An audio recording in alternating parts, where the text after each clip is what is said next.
Bismillahirrahmanirrahim. Assalamualaikum warahmatullahi wabarakatuh. Innal hamdalillahi nahmaduhu wa nasta'inuhu wa nastaghfiruh wa na'udzu billahi min shururi anfusina wa sayyiati a'malina. Innahu may yahdihillahu fala mudilla lahu wa may yudlil fala hadiya lahu. Asyhadu an la ilaha illallah wahdahu la syarika lah wa asyhadu anna Muhammadan abduhu wa rasuluh. Ya ayyuhalladzina amanu taqullaha haqqa tuqatih wa la tamutunna illa wa antum muslimun.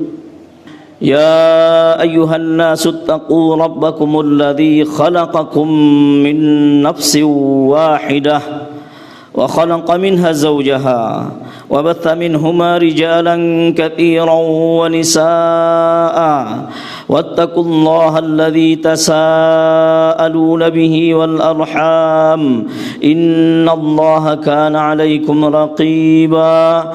Ya ayyuhalladzina amanu taqullaha wa qulu qawlan sadida yuslih lakum a'malakum wa yaghfir lakum dhunubakum wa man yuti'illaha wa rasulahu faqad faza fawzan 'azima.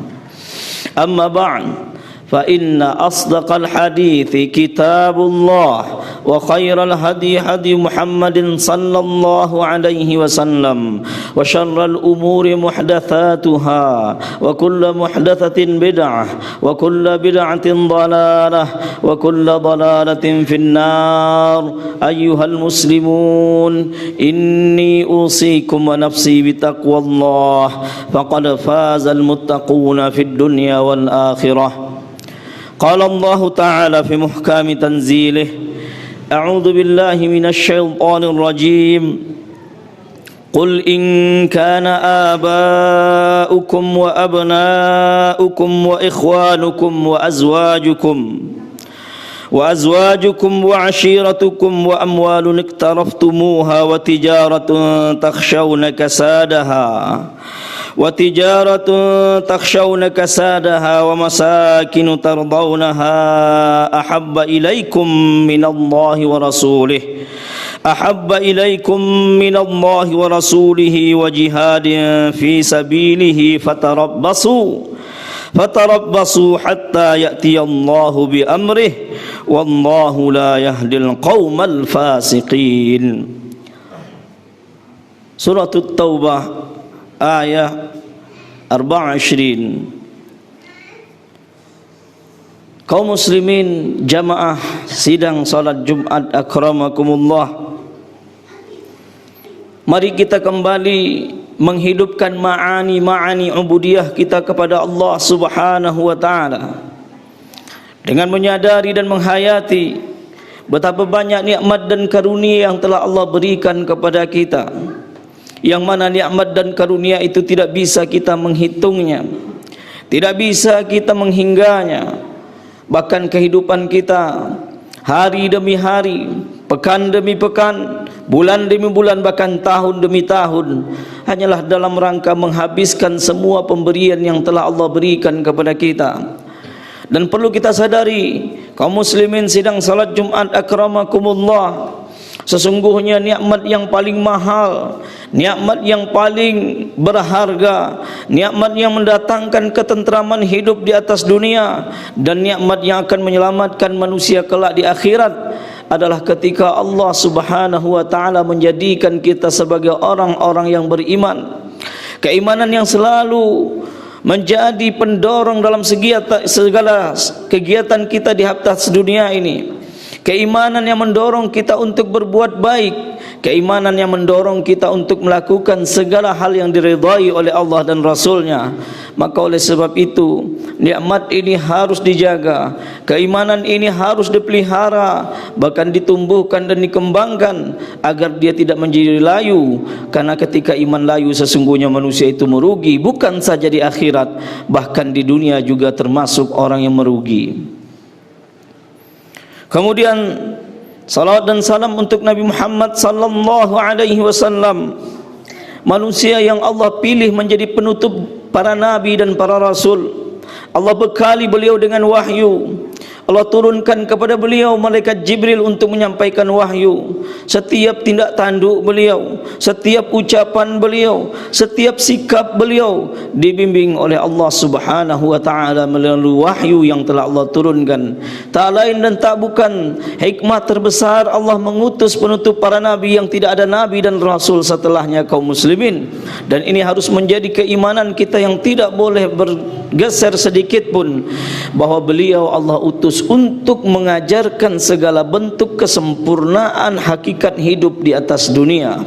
Karena kita tahu, karena kita sadar, karena kita mengimani bahwa setiap jiwa yang bernyawa pasti akan mati, dan ketika mati, setiap tindak tanduk, setiap ucapan, setiap sikap yang dia lakukan di atas dunia ini akan ia pertanggungjawabkan di kelak di hadapan Allah Subhanahu wa taala. Maka di antara bentuk kasih sayang Allah yang maha besar adalah ketika Allah mengutus seorang nabi dan seorang rasul agar umat yang beriman pada khususnya tidak memakai pandangan pribadi, tidak menggunakan analisa pribadi dalam mewujudkan ubudiyahnya kepada Allah Subhanahu wa taala.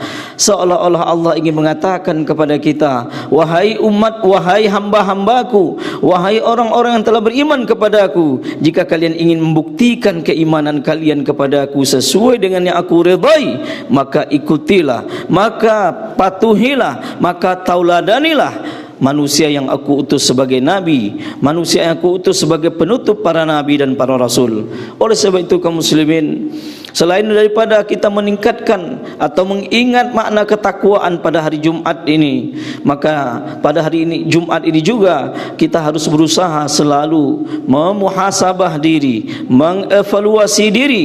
Sudah sedekat manakah kita dengan sunnah-sunnah yang telah ditinggalkan oleh Rasulullah sallallahu alaihi wasallam? Sudah sebanyak apakah ajaran-ajaran yang ditinggalkan oleh Rasulullah kita pahami secara utuh? Sudah berapa banyak pula daripada yang kita pahami itu sudah kita amalkan?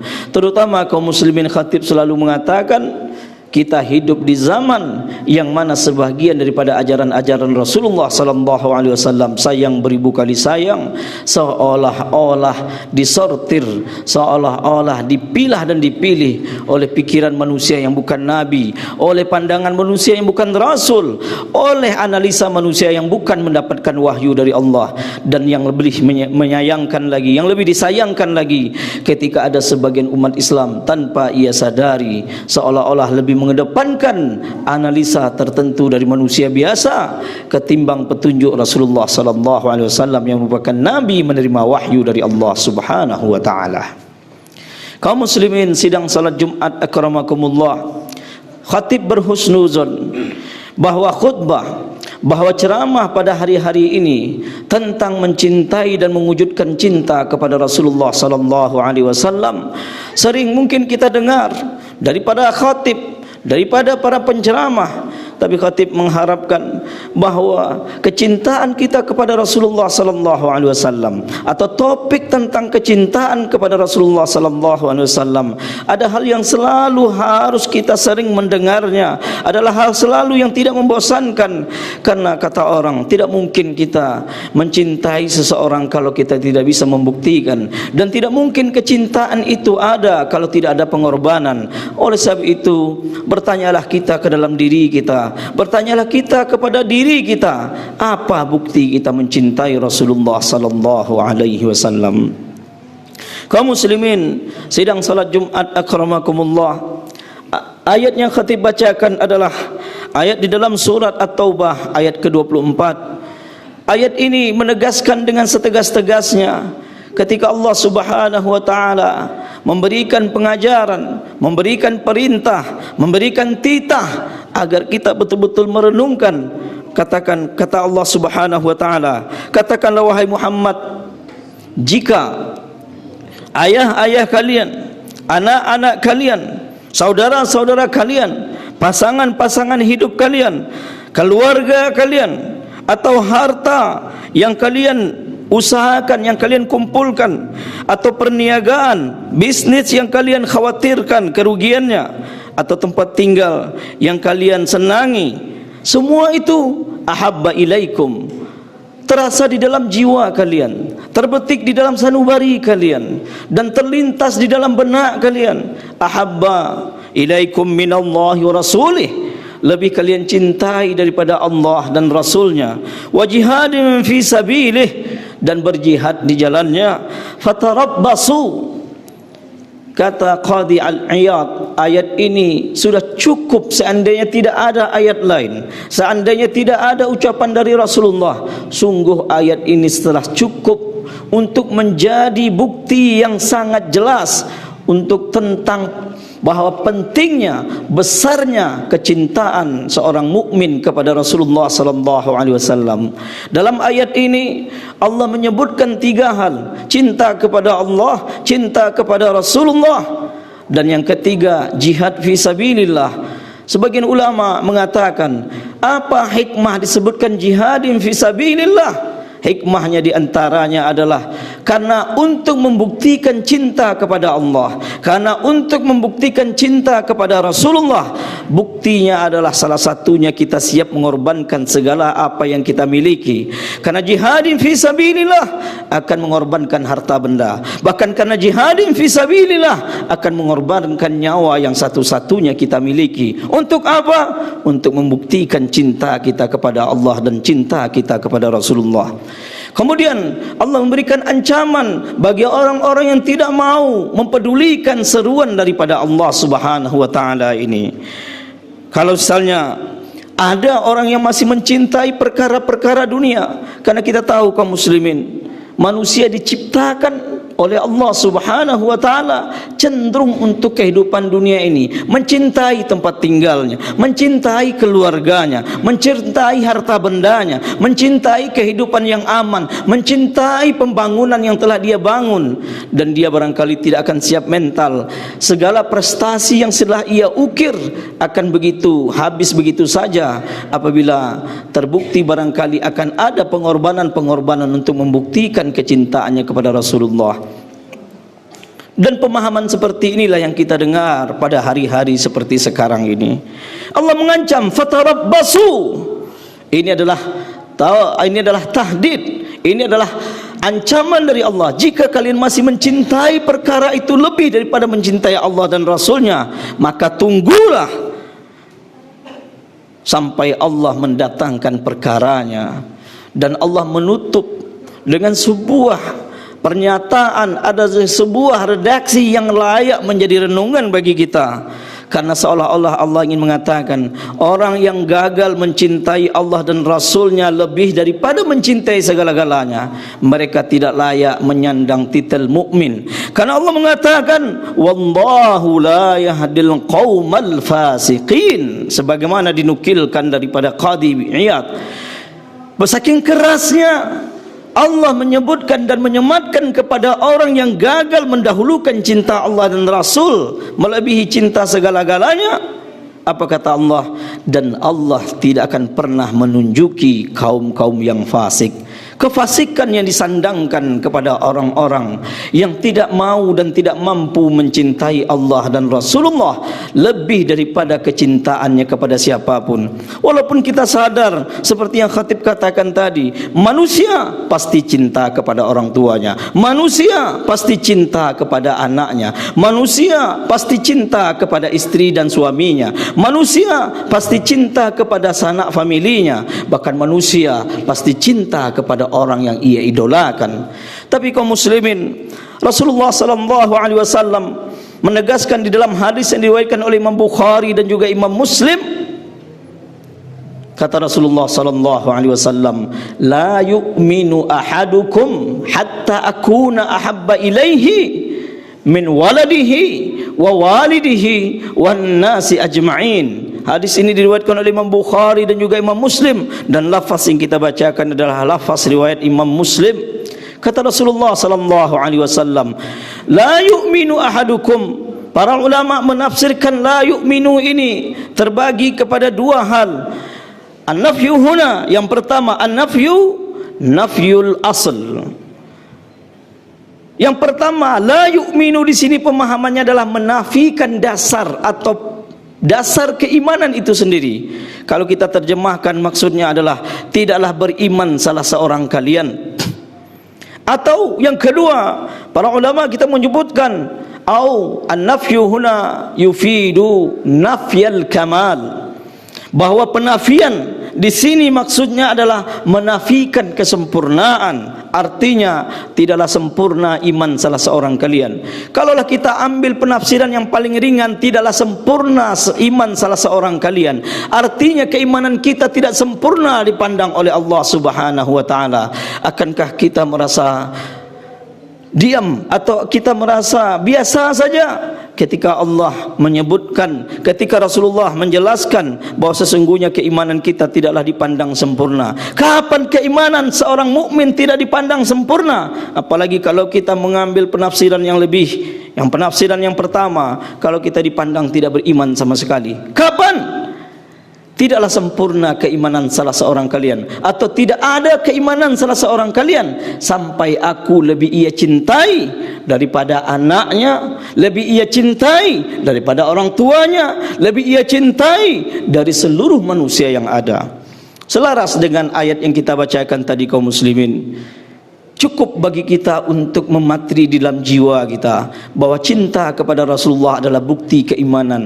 Apabila tidak terlintas kecintaan di dalam jiwa, tidak ada perasaan terganggu ketika Nabi dicela, tidak ada kesedihan dan kegeraman yang memenuhi dada kita ketika Nabi dicaci maki, maka sesungguhnya kita layak untuk bertaubat dan menangis di malam hari, menangisi diri ini. Kenapa cinta kepada Nabi tak kunjung tumbuh dan bersemi? Kenapa ucapan cinta hanya sekadar ucapan di lisan saja, ternyata perbuatan dan sikap tidak membuktikannya?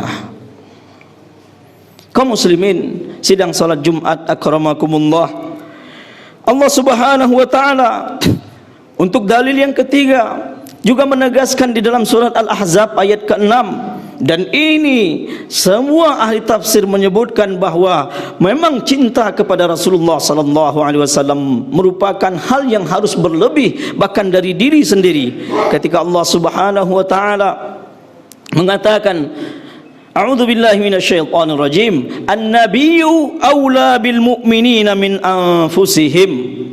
Kata Allah Subhanahu wa taala bahwa Nabi Muhammad itu lebih berhak, lebih utama dicintai, dipatuhi, disayangi oleh hamba-hamba yang beriman ketimbang diri mereka sendiri.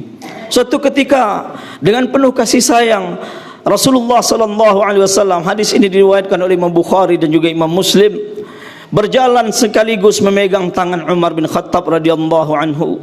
Dan kita tahu bahwa manusia yang paling sempurna membuktikan kecintaannya kepada Nabi Muhammad sallallahu alaihi wasallam adalah generasi para sahabat radhiyallahu anhum. Kita tahu apa yang mereka korbankan untuk membuktikan kecintaan mereka kepada Rasulullah sallallahu alaihi wasallam, walaupun tangan tidak bertepuk sebelah, karena kecintaan Rasulullah kepada umatnya, karena kecintaan Rasulullah kepada para sahabatnya mampu menimbulkan, mampu memberikan efek yang timbal balik. Kecintaan Nabi memunculkan kecintaan timbal balik daripada sahabatnya. Sekarang kita juga harus bertanya, kecintaan Rasulullah kepada kita, meskipun mata kita tidak pernah bertemu langsung, meskipun telinga kita tidak pernah mendengar langsung, meskipun kita tidak pernah berhadapan langsung, tapi sesungguhnya apa yang beliau tinggalkan merupakan bukti cintanya kepada umatnya. Umar bin Khattab radhiyallahu anhu dengan spontannya mengatakan, wahai Rasulullah, sesungguhnya engkau adalah orang yang lebih aku cintai dari siapapun di atas dunia ini. Tidak ada yang aku lebih cintai melebihi kecintaanku kepada engkau ya Rasulullah, kecuali terhadap diriku sendiri. Sesungguhnya hadis ini banyak faedahnya. Di antaranya bahwa orang-orang beriman itu diajarkan untuk terus terang dan Umar bin Khattab melakukannya.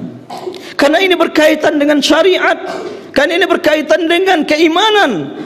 Rasulullah sallallahu alaihi wasallam tidak mengakhirkan penjelasannya. Karena para ulama kita mengatakan ta'khirul bayani an hajatihi haramun atau mamnu'un. Mengakhirkan, menunda penjelasan pada waktu yang dibutuhkan merupakan hal yang terlarang menurut syariat. Maka Rasulullah sallallahu alaihi wasallam mengatakan, tidak cukup wahai Umar sampai engkau mencintai aku lebih daripada engkau mencintai dirimu sendiri. Dan ini selaras dengan firman Allah Subhanahu wa taala di dalam surat Al-Ahzab ayat ke-6 yang kita bacakan tadi. Umar menyadari bahwa inilah pendidikan keimanan. Umar menyadari bahwa ini adalah kaitan syariat, bukan urusan pribadi Rasulullah sallallahu alaihi wasallam. Maka ketika itu dia langsung mengatakan, "Ya Rasulullah, sekarang dari lubuk hati yang paling dalam aku menyatakan bahwa engkau lebih aku cintai daripada diriku sendiri." Rasulullah sallallahu alaihi wasallam mengatakan, "Al-ana ya Umar, al-ana ya Umar, al-ana ya Umar." Artinya, sekarang imanmu telah sempurna wahai Umar. Sekarang imanmu telah sempurna wahai Umar. Sebenarnya bab dalil-dalil tentang mencintai Rasulullah sallallahu alaihi wasallam tidaklah cukup dalam khutbah Jumat ini kita paparkan. Tapi dari dalil yang kita sampaikan tadi, kita bisa menarik kesimpulan, apalagi kalau kita mau melihat sejarah yang pernah ada di dalam para sahabat Rasulullah sallallahu alaihi wasallam. Misalnya kutip saja dua hal yang barangkali ini merupakan hal yang berat untuk kita sekarang mampu melakukannya. Dalam hadis yang juga diriwayatkan oleh Imam Bukhari dan juga Imam Muslim, Muaz bin Afra dengan Muaz bin Amr bin Jamuh dalam perperangan Badar, waktu itu usianya kalau kita sebut dengan anak-anak sekarang barulah berusia kelas 1 SMP atau kelas 2 SMP. Baik Muaz bin Afra maupun Muaz bin Amr bin Jamuh mengode atau menggumi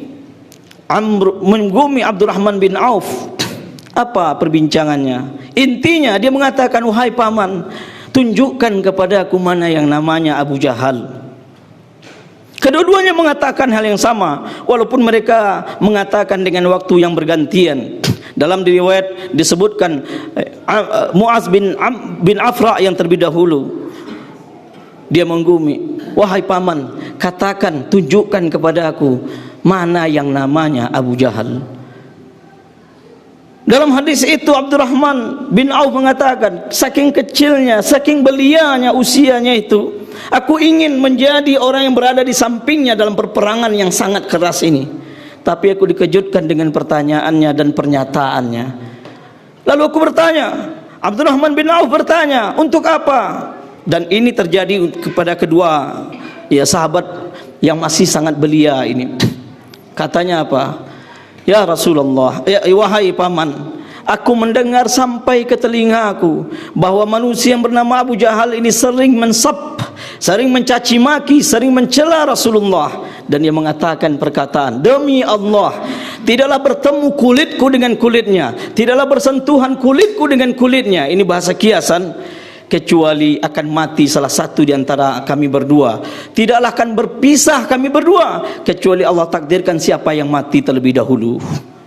Dan Muaz bin Amr bin Jamuh juga menanyakan hal yang sama kepada Abdurrahman bin Auf. Intinya apa kaum muslimin? Walaupun kejadiannya dalam peperangan Badar, tapi yang menggelora dalam jiwa dua sahabat yang masih belia ini adalah mereka tidak mau dan tidak ingin dan tidak rela Nabi mereka dicela sementara mereka masih makan dan minum dengan santainya, sementara mereka tidak punya perasaan gundah gulana, sementara dalam pikiran mereka seolah-olah tidak ada yang terjadi di atas dunia. Dia mengatakan, "Aku siap mati meskipun aku siap membuktikan cintaku kepada Nabi meskipun aku mati." Dan sejarah membuktikan keduanya saking belianya, walaupun mereka sudah menusuk dan menikam Abu Jahal, tapi Abu Jahal belum mati ketika itu. Yang memfinish kematian Abu Jahal adalah Abdullah bin Mas'ud tiga orang ini yang membunuh Abu Jahal. Dan Abu Jahal dalam sejarah disebutkan sebagai manusia yang pintar berperang dan juga manusia yang sportif, manusia yang memiliki kekuatan fisik yang di atas rata-rata. Tapi yang kita ambil dari riwayat ini apa, kaum muslimin? Manusia yang masih belia, keimanannya membara ketika nabinya dicelah. Dalam kisah lain, khatib ingin juga sampaikan, dalam riwayat Imam Abu Daud disebutkan ada seorang manusia yang buta yang hidup di zaman Rasulullah sallallahu alaihi wasallam. Dia memiliki istri, dalam bahasa kita sebut dengan istri, yang sangat baik kepadanya, yang memberikan khidmah servis kepada suaminya dengan baik. Tapi dia punya kelemahan yang sangat fatal. Orang buta ini adalah orang beriman. Kecintaannya kepada Rasulullah seolah-olah ia ingin membuktikan hadis yang disampaikan oleh Rasulullah. Ya Rasulullah, aku lebih mencintaimu dari siapapun. Kelemahan istrinya adalah dia suka mencaci maki dan mencela Rasulullah. Sampai suatu malam menjelang tidur, istrinya ini masih mencela dan mencaci maki Rasulullah. Dan dia ingatkan, sementara istrinya tidak mau mengakui bahwa itu kesalahan dan tidak membuktikan dan menampakkan bahwa dia ingin bertobat. Tanpa ada bimbingan dari Rasulullah waktu itu, jiwanya bergelora, dan dengan segala keterbatasan diambilnya sebuah sebilah pisau ketika istrinya sudah terlelap, dan dia tikam istrinya sampai mati. Lalu ketika pagi, seluruh tetangganya, orang-orang mengetahui peristiwa itu, barangkali hampir mirip dengan kejadian sekarang, mengatakan bahwa lelaki ini tidak waras, bahkan ini adalah suatu hal yang tidak wajar. Istri sebaik itu dia tikam sampai mati. Keimanannya kembali bergelora. Dengan segala keterbatasannya dia ingin menjumpai Rasulullah. Kalau apa yang ia lakukan itu merupakan kesalahan yang tidak bisa diampuni. Ternyata sebelum dia sampai, wahyu atau malaikat Jibril sudah menyampaikan peristiwa itu dengan rinci kepada Rasulullah. Dan dalam pelajaran mustalah hadis, hadis ini disebut dengan istilah sunnah takririyah. Ketika beliau sampai, Rasulullah sebenarnya sudah dapat informasi. Lalu Rasulullah menghilangkan rasa gundah gulananya dan dia menceritakan peristiwa yang terjadi. Akhirnya Rasulullah memberikan sebuah pernyataan, saksikanlah wahai saudaraku bahwa darah istrimu sudah halal untuk ditumpahkan. Kaum muslimin sidang salat Jumat akramakumullah, khatib yang berbicara dan khatib yakin kita yang mendengar barangkali belum mampu kita membuktikan cinta kita kepada Rasulullah sebesar manusia-manusia yang kita bacakan ini. Dan perlu kita ketahui bahwa cinta Rasulullah itu adalah bukti keimanan. Dia bukan hal yang bisa kita nego, dia bukan hal yang bisa kita bincangkan. Tidak ada kata selain membuktikan kecintaan kepada Rasulullah. Namun khatib ingin menyinggung dalam khutbah ini, ada dua opini yang dibangun oleh sebagian orang yang kadang-kadang disebut sebagai ulama atau disebut sebagai dai atau disebut sebagai tokoh, yang perlu kita tinjau ulang lagi. Yang kadang-kadang ucapan ini seolah-olah dia berbungkus dengan bungkus syariat.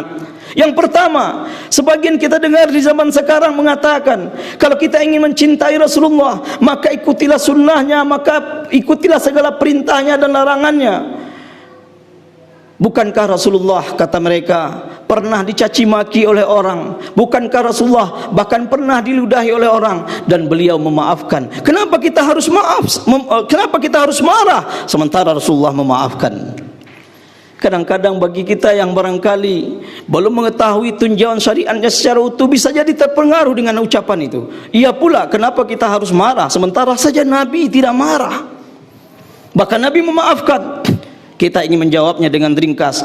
Kita jawab jawaban yang pertama, bahwa ketika peristiwa pencelaan atau peludahan Nabi itu, beliau masih hidup dan beliau berhak secara pribadi untuk memaafkan atau tidak memaafkan. Dan setelah beliau mati, semua ulama sepakat mengatakan tidak satu pun di antara umat manusia, meskipun dia dekat dengan Rasulullah, untuk mewakili maaf Rasulullah. Yang kedua, bahwa peristiwa pencelaan Rasulullah SAW di zaman beliau hidup tidaklah satu peristiwa, banyak peristiwa, dan di antara peristiwa itu tidak sedikit yang berujung dengan hukuman mati. Dan salah satu yang kita bacakan tadi adalah riwayat dari seorang sahabat yang buta, belum lagi nama-nama yang lain. Artinya Rasulullah juga membuktikan dan mengajarkan di antara akibat hukuman di atas dunia bagi pencela Rasulullah itu adalah hukuman mati ketika mereka tidak menampakkan penyesalan dan taubat yang nyata. Dan ini kita pahami daripada sejarah, mulai dari manusia seperti Abu Bakar dan para sahabat yang lain, tabi'in, tabi'at tabi'in, tak satu pun ulama kita yang menggunakan dalil Nabi itu memaafkan orang yang mencelanya. Bagi orang yang mencaci maki Rasulullah SAW, terutama setelah beliau wafat, tak satu pun ada para sahabat, tak satu pun ada para tabi'in, tak satu pun ada para ulama di masa lampau yang mengatakan maafkan karena Nabi memaafkan. Karena ini merupakan salah satu cara pengambilan dalil yang keliru. Sama saja kita ingin mengatakan bahwa salah satu bukti kita mencintai orang tua adalah memperhatikan kebutuhan bulanannya, lalu kita menutup mata daripada orang yang mungkin setiap hari mencaci maki dan mencela orang tua kita. Akankah jiwa manusia biasa membiarkan telinganya mendengar mungkin tetangganya atau orang terdekat di hadapan matanya mencaci maki orang tuanya, lalu dia ingin mengatakan kepada saudara-saudaranya, wahai saudaraku, jangan digubris orang mencaci maki orang tua kita. Berbuat baik kepada orang tua itu adalah dengan memperhatikan mungkin bulanannya, dengan bertutur kata yang baik kepadanya. Memang mengikuti sunnah Rasulullah bukti cinta, tapi di antara bukti cinta ketika peristiwa seperti ini bukanlah dengan kita diam seribu bahasa. Yang kedua, barangkali kita mendengar bahwa embargo atau membaikot barang-barang Perancis itu bukan merupakan bagian dari sunnah, karena muqata'ah itu bukan bagian dari sunnah. Kita ingin mengatakan bahwa setiap orang yang mencela Rasulullah SAW mesti diberikan pelajaran. Sejarah, bentangan sejarah umat Islam yang tidak cukup kita bacakan. Pernah ada terjadi perang negara Islam dengan 21 negara Eropa. Negara Islam itu dipimpin oleh Sulaiman Al-Qanuni. Hanya satu negara menghadapi 21 negara. Dengan izin Allah Subhanahu wa taala, Sulaiman Al-Qanuni meluluhlantakkan ke 21 negara Eropa. Dan tak sedikit pakar sejarah menyebutkan itulah sebabnya sampai detik sekarang ini orang Eropa masih menaruh dendam yang tidak pernah hilang daripada umat Islam, karena mereka pernah terpuruk. Meskipun mereka 21 negara terpuruk oleh salah satu saja negara Islam yang dipimpin oleh Sulaiman Al-Qanuni. Di antara penyebabnya kenapa? Karena Raja Hongaria waktu itu mencela dan mencaci maki, dan Sulaiman Al-Qanuni mengatakan, segera cabut pernyataanmu, kalau tidak aku akan datang dengan bala tentaraku. Karena dia merasa pongah Eropa adalah negara wilayah yang kuat, wilayah yang besar. Dia pongah. Lalu Sulaiman Al-Qanuni menyiapkan tentara dan dia bumi hangus Hungaria, meskipun telah dibantu oleh Prancis, Inggris, Jerman dan seluruh negara Eropa yang ada waktu itu.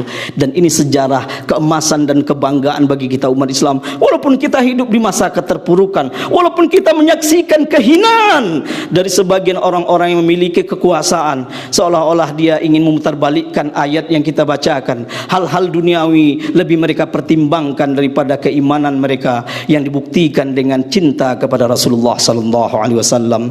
Semoga di akhir khutbah ini khatib ingin berwasiat dengan setulus hati, ajari anak kita, ajari generasi kita bahwa cinta kepada Rasulullah lebih mahal dari segala-galanya, bahwa cinta kepada Rasulullah darah daging kita, bahwa cinta kepada Rasulullah bukti keimanan yang harus dimiliki oleh setiap insan beriman. Cukuplah kita melihat bahwa kita tidak seolah-olah tidak bisa berbuat apa-apa, bahkan sekadar untuk membaikot pun ada di antara saudara kita yang menyalahkan kita. Apabila kita tidak mampu membunuh mereka, apabila kita tidak mampu membela harga diri Nabi kita, maka setidak-tidaknya kita mampu memberikan pelajaran hukuman ekonomi minimal kepada mereka, agar mereka sadar umat Islam itu adalah umat yang masih mencintai Rasulnya. Fa'tabiru ya ulil absar la'allakum turhamun. Syukran ya Rabbi, syukran, hadaita qalbi, syukran.